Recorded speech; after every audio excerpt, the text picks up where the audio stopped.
So thank you very much, Ed, for coming.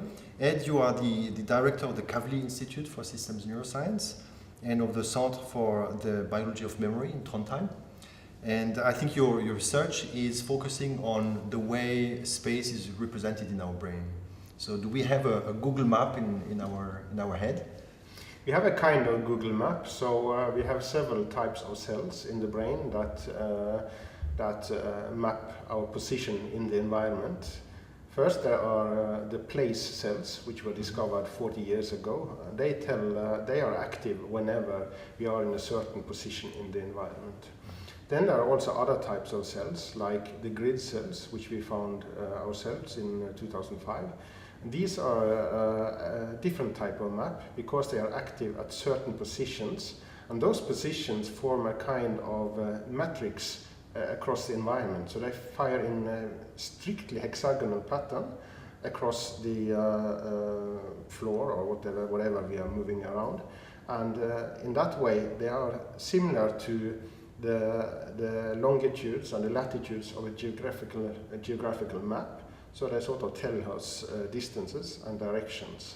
These two then work closely together. If I navigate in a space, I can use a map, but I can also try to think, well, I have to go left, advance, go right.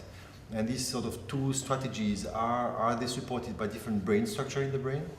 So it's the same structure of the brain, but slightly different types of cells that then interact very closely. So one of them is more plotting in position relative to landmarks around, and the other is the left, right, and distance measurement, which is sort of independent of actually what you're seeing. And they work very closely together.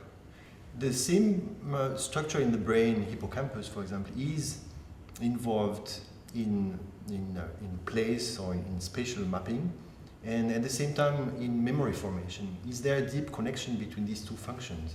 Yeah, they are closely related. Place is a kind of fundament on top of which episodes, things that happen, are encoded. So it's always a connection to a place. As we all know, the best way to remember something is to just imagine a route. You go a path.